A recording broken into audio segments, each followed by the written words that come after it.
ಇತ್ತು. ಅದೇ ಥರ ಊಟದ ವ್ಯವಸ್ಥೆ ನಾವು ಇಲ್ಲಿ ಕೊಡಬೇಕು ಅಂತೇಳಿ ಒಂದು ಎಲಾಬ್ರೇಟ್ ಆಗಿರ್ತಕ್ಕಂಥ ಮೆನುವನ್ನು ನಾವು ಮಾಡಿದ್ದೀವಿ. ನಿಮಗೂ ನಾನು ಆಹ್ವಾನ ಮಾಡ್ತೀನಿ, ದಯವಿಟ್ಟು ನಾಳೆ ನಮ್ಮ ಬ್ರೀಫಿಂಗ್ ಇದೆ, ಆ ಟೈಮಲ್ಲಿ ಆ ಕಡೆ ನೀವು ಬಂದರೆ ತಾವು ಊಟ ಮಾಡಿಬಿಟ್ಟು ಸಜೆಷನ್ಸನ್ನು ಕೊಡಬೇಕು ಅಂತೇಳಿ ನಿಮ್ಮಲ್ಲಿ ರಿಕ್ವೆಸ್ಟ್ ಮಾಡ್ಕೋತೀನಿ. ಜೊತೆಗೆ ಅಕಾಮಿಡೇಷನ್ ಏನಿದೆ, ಇನ್ನು ನಮ್ಮದು ಅಕಾಮಿಡೇಷನ್ಗೆ ಸಂಬಂಧಪಟ್ಟಾಗೆ ಮುಂಚೆ ಇಲ್ಲಿ ಏನು ಮಾಡ್ತಾಯಿದ್ರು ಅದಕ್ಕಿಂತ ಹೆಚ್ಚಿನ ಸಂಖ್ಯೆಯಲ್ಲಿ ನಾವು ಈ ಇದು ಹಾಸ್ಟೆಲ್ಸ್ಗಳನ್ನು, ಈಗ ಹೇಗೂ ರಜೆ ಇದೆ ಅದಕ್ಕೆ ಸಂಬಂಧಪಟ್ಟಾಗೆ ನಾವು ಜಿಲ್ಲಾಧಿಕಾರಿಗಳಿಗೆ ರಿಕ್ವೆಸ್ಟ್ ಮಾಡಿಕೊಂಡಾಗ ಸ್ವಲ್ಪ ಹೆಚ್ಚಿನ ಸಂಖ್ಯೆಯಲ್ಲಿ ನಮಗೆ ಹಾಸ್ಟೆಲ್ಸ್ಗಳನ್ನು ಕೊಟ್ಟಿದ್ದಾರೆ. ಅಲ್ಲಿ ಸೋಲಾರು, ನೀರಿನ ವ್ಯವಸ್ಥೆ, ಬಿಸಿನೀರಿನ ವ್ಯವಸ್ಥೆ, ಬೆಡ್ಡು, ಕಾಟು ಅಂಥಲ್ಲಿ ಅದನ್ನೇ ಮ್ಯಾಕ್ಸಿಮಮ್ ಆಗಿ ನಾವು ಅದನ್ನು ತೊಗೊಂಡಿದ್ದೀವಿ.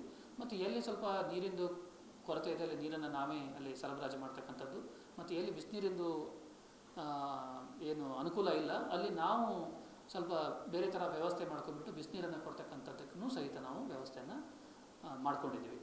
ಸೊ ಈ ರೀತಿ ಬಂದಿರತಕ್ಕಂಥ ಸಿಬ್ಬಂದಿಗಳಿಗೆ ನಾವು ವ್ಯವಸ್ಥೆಯನ್ನು ಮಾಡ್ಕೊಂಡಿದ್ದೀವಿ. ಮತ್ತು ಆಫೀಸರ್ಸಿಗೆ ರಿಕ್ವೆಸ್ಟ್ ಮಾಡ್ಕೊಂಡ್ಬಿಟ್ಟು ಎಲ್ಲ ಬೇರೆ ಬೇರೆ ಯಾವುದು ಹೋಮ್ ಸ್ಟೇಗಳಿದ್ದಾವೆ, ಲಾಡ್ಜಸ್ ಇದ್ದಾವೆ, ಅಲ್ಲೆಲ್ಲ ವ್ಯವಸ್ಥೆ ಆಗ್ತಾಯಿದೆ. ಇನ್ನು ಕೋವಿಡಿಗೆ ಸಂಬಂಧಪಟ್ಟಂಗೆ ನಾನು ಆಲ್ರೆಡಿ ಹೇಳಿದ್ದೀನಿ, ನಮ್ಮದು ಹೊಸದು ಕೋವಿಡ್ ಪ್ರೋಟೋಕಾಲ್ ಏನಿದೆ ಆ ಪ್ರೋಟೋಕಾಲ್ ಪ್ರಕಾರ ನಾವು ವ್ಯವಸ್ಥೆಯನ್ನು ಮಾಡ್ಕೊಂಡಿದ್ದೀವಿ. ಎಲ್ಲರಿಗೂ ಮಾಸ್ಕನ್ನು ಕೊಡ್ತಕ್ಕಂಥದ್ದು, ಸ್ವಲ್ಪ ಸ್ಯಾನಿಟೈಸರ್ಸನ್ನು ಕೊಡ್ತಕ್ಕಂಥದ್ದು, ಮತ್ತು ಬೇರೆ ಇದು ಕೋವಿಡ್ ಪ್ರೋಟೋಕಾಲ್ ಬಗ್ಗೆ ಅವರಿಗೆ ತಿಳಿ ಹೇಳ್ತಕ್ಕಂಥದ್ದನ್ನು ಸಹಿತ ನಾವು ಮಾಡ್ತಾಯಿದ್ದೇವೆ. ಇಷ್ಟು ನಮ್ಮದು ತಯಾರಿಯಾಗಿದೆ ಇದು ಬಂದೋಬಸ್ತ್ ಸಂಬಂಧಪಟ್ಟ ಹಾಗೆ. ಈಗ ನಮ್ಮದು ನಾಳೆ ಬ್ರೀಫಿಂಗ್ ಇರುತ್ತೆ ಸಿಬ್ಬಂದಿಗಳಿಗೆ. ನಾಳೆ ಬ್ರೀಫಿಂಗ್ ಆದಮೇಲೆ ಅವರಿಗೆ ಎಲ್ಲರಿಗೂ ಡ್ಯೂಟಿ ಡಿಪ್ಲಾಯ್ಮೆಂಟ್ ಇರುತ್ತೆ. ಇವತ್ತು ಬರ್ತಾ ಇದ್ದಾರೆ, ಇವತ್ತು ಸಾಯಂಕಾಲ ನೈಟ್ವರೆಗೆ ಎಲ್ಲ ಸಿಬ್ಬಂದಿಗಳು, ಅಧಿಕಾರಿಗಳು ಬರ್ತಾರೆ. ನಾಳೆ ನಮ್ಮದು ಬ್ರೀಫಿಂಗ್ ಇರುತ್ತೆ. ಉನ್ನತ ಅಧಿಕಾರಿಗಳು ಬರ್ತಾರೆ, ಹಿರಿಯ ಅಧಿಕಾರಿಗಳು ಬರ್ತಾರೆ.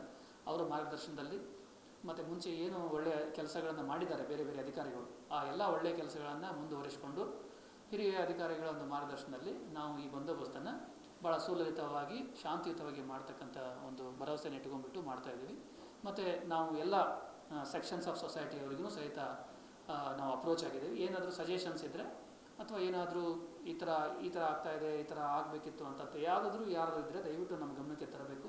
So we are very flexible. ಆ ಥರದನ್ನು ನಾವು ನಮ್ಮ ಬಂದೋಬಸ್ತಲ್ಲಿ ಅದನ್ನು ಅಳವಡಿಸ್ಕೊತೀವಿ. ಇನ್ನೊಂದು ವಿಶೇಷ ಹೇಳಬೇಕಂದ್ರೆ, ಈ ಸಾರಿ ನಂಬರ್ ಆಫ್ CC ಕ್ಯಾಮ್ರಾಸನ್ನು ತಾವು ನೋಡಿರಬೇಕು, ಹೆಚ್ಚಿಗೆ ಮಾಡಿದ್ದೀವಿ.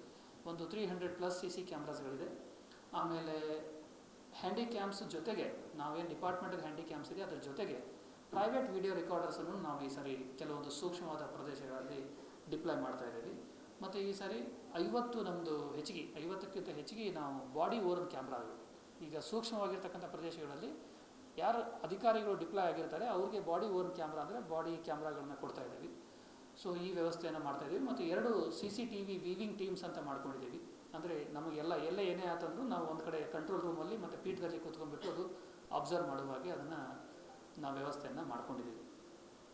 ಸೊ ಇಷ್ಟಿದೆ ತಮಗೆ. ಮತ್ತು ಈಗ ಸುಮಾರು ಜಿಲ್ಲಾಡಳಿತದಿಂದ ನಮಗೆ ಆದೇಶಗಳು ಬಂದಿದೆ. ನಾವು ರಿಕ್ವೆಸ್ಟ್ ಮಾಡ್ಕೊಂಡಿದ್ವಿ. ಎಕ್ಸಾಂಪಲ್ ಲಿಕ್ಕರ್ ಬ್ಯಾನ್ ಇರ್ತಕ್ಕಂಥದ್ದು, ಎಲ್ಲಿ ಸೂಕ್ಷ್ಮ ಪ್ರದೇಶಗಳಿದೆ ಅಲ್ಲಿ ಲಿಕ್ಕರ್ ಬ್ಯಾನಿಗೆ ನಾವು ರಿಕ್ವೆಸ್ಟ್ ಮಾಡ್ಕೊಂಡಿದ್ವಿ, ಅಲ್ಲಿ ಲಿಕ್ಕರ್ ಬ್ಯಾನ್ ಆಗಿದೆ.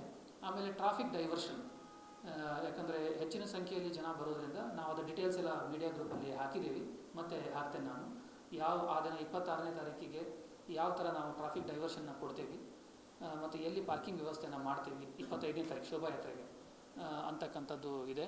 ಅದರ ಜೊತೆಗೆ ಲಾಂಗ್ ಚಾಸಿ ವೆಹಿಕಲ್ಸ್, ಈಗ ಪೀಠದಲ್ಲಿ ಅದು ನಮ್ಮದು ಒಂದು ಕಿರಿದಾದ ನ್ಯಾರೋ ರೋಡ್ ಇರೋದರಿಂದ ವೆಹಿಕಲ್ಗಳು ಹೋಗಲಿಕ್ಕೆ ಬರಲಿಕ್ಕೆ ಸ್ವಲ್ಪ ವಿಶೇಷವಾಗಿ 26ನೇ ತಾರೀಕು ತೊಂದರೆ ಆಗುತ್ತೆ, ಜಾಮ್ ಆಗುತ್ತೆ ಅಂತಕ್ಕಂಥದ್ದಿದೆ. ಅದಕ್ಕೆ ನಾವು ಎಲ್ಲ ಸಂಘಟಕರಿಗೂ ಹೇಳಿದ್ದೀವಿ, ಎಲ್ಲ ಜಿಲ್ಲೆಗಳಲ್ಲಿರ್ತಕ್ಕಂಥ SPಗಳಿಗೆ ಮತ್ತು DC ಅವರಿಗೂ ಸಹಿತ DC ಅವರು ರಿಕ್ವೆಸ್ಟ್ ಮಾಡ್ಕೊಂಡಿದ್ದಾರೆ.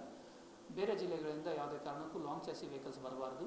ಸಪೋಸ್ ಲಾಂಗ್ ಚಾಸಿ ವೆಹಿಕಲ್ಸ್ ಏನಾದರೂ ಆ ಥರ ಬಂದರೆ ನಾವು ಅದನ್ನು ಮೇಲೆ ಪೀಠಕ್ಕೆ ಬಿಡಲ್ಲ. ಅದಕ್ಕೆ ಅವರು ಶಾರ್ಟ್ ಚಾಸಿ ವೆಹಿಕಲ್ಸನ್ನು ಅರೇಂಜ್ ಮಾಡ್ಕೊಂಡ್ಬಿಟ್ಟು ಮೇಲೆ ಬರಬೇಕಾಗುತ್ತೆ ಅಂತ ಮಾಹಿತಿಯನ್ನು ಅವರಿಗೆ ತಿಳಿ ಹೇಳಿದ್ದೀವಿ. ಇದ್ರ ಜೊತೆಗೆ ಮೊನ್ನೆ ಜಿಲ್ಲಾಧಿಕಾರಿಗಳು ಒಂದು ಅಡ್ವೈಸರಿಯನ್ನು ಇಶ್ಯೂ ಮಾಡಿದ್ದಾರೆ.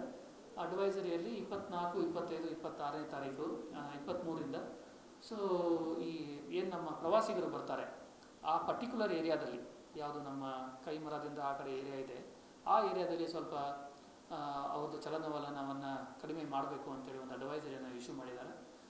ಇನ್ನು ಉಳಿದಂಗೆ ನಮ್ಮ ರೆಸಾರ್ಟ್ಸು, ಹೋಮ್ ಸ್ಟೇ, ಲಾಡ್ಜಸ್ಸು ಯಾರು ಮುಂಚೆ ಬುಕ್ಕಿಂಗ್ ಮಾಡಿದ್ದಾರೆ ಅದಕ್ಕೆ ಏನೂ ತೊಂದರೆ ಇಲ್ಲ. ನಮಗೆ ಬುಕ್ಕಿಂಗ್ ಆಗಿರ್ತಕ್ಕಂಥದ್ದು ಒಂದು ಆನ್ಲೈನಲ್ಲಿ ಏನಾದರೂ ಅವರು ತೋರಿಸಿದರೆ ನಾವು ಅವ್ರಿಗೆ ಯಾವುದೇ ಕಾರಣಕ್ಕೂ ತೊಂದರೆ ಬೇಡ, ನಾವು ಅವ್ರಿಗೆ ಬಿಡ್ತೇವೆ, ಅವರು ಹೋಗ್ಬೋದು. ಬಟ್ ನಮ್ಮದು ರಿಕ್ವೆಸ್ಟ್ ಏನಂದರೆ 25, 26, 24, 25, 26 ಸ್ವಲ್ಪ ಅಲ್ಲಿ ಮೂವ್ಮೆಂಟ್ ಹೆಚ್ಚಿಗೆ ಇರುತ್ತೆ. ಸೊ ಆ ಟೈಮಲ್ಲಿ ಸ್ವಲ್ಪ ಆ ಕಡೆ ಇರ್ತಕ್ಕಂಥ ಒಂದು ಪ್ರವಾಸಿ ತಾಣಗಳಿಗೆ ಅವರು ಹೋಗದೆ ಬೇರೆ ಕಡೆ ಎಲ್ಲ ಹೋದರೆ ನಮ್ಗೆ ಚೆನ್ನಾಗಿರುತ್ತೆ ಅಂತೇಳಿ ಒಂದು ಅಡ್ವೈಸರಿಯನ್ನು ಒಂದು ಇಶ್ಯೂ ಮಾಡಿದ್ದಾರೆ.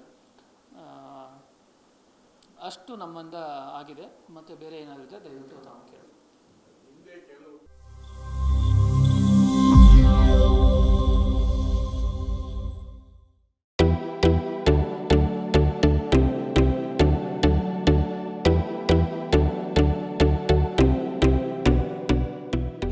ಎಲ್ಲರಿಗೂ ನಮಸ್ಕಾರ. ನಮ್ಮ ಚಿಕ್ಕಮಗಳೂರು ನಗರದ ಉಪ್ಪಳ್ಳಿಯ ಹಿರೇಕೊಳಲೆ ಮುಖ್ಯ ರಸ್ತೆಯ ಮಾಡೆಲ್ ಇಂಗ್ಲಿಷ್ ಸ್ಕೂಲ್ನ ಮುಂಭಾಗದ ರಸ್ತೆಯಲ್ಲಿ ಹೊಸದಾಗಿ manager infrastructure land developers and ಪ್ರಮೋಟರ್ಸ್ನವರು ಮದೀನಾ ಲೇಔಟ್ ಅನ್ನ ನಿರ್ಮಿಸಿದ್ದಾರೆ. ಈ ಲೇಔಟ್ನಲ್ಲಿ road, drainage, underground sewage system, street light, park, electricity, water supply ಹೀಗೆ ಎಲ್ಲಾ ರೀತಿಯಾದಂತಹ ಮೂಲಭೂತ ಸೌಕರ್ಯಗಳಿವೆ.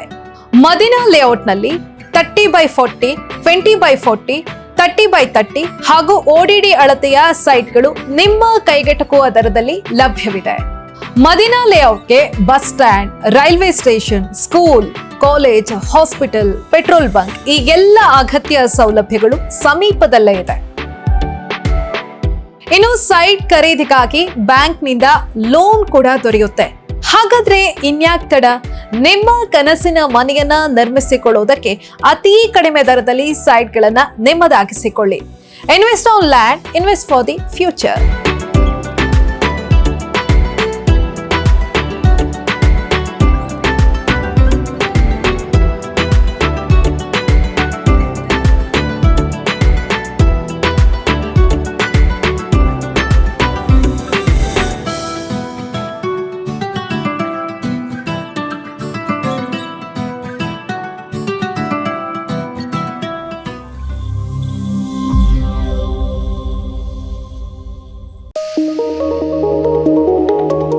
ಇದು ಪಬ್ಲಿಕ್ ಇಂಪ್ಯಾಕ್ಟ್.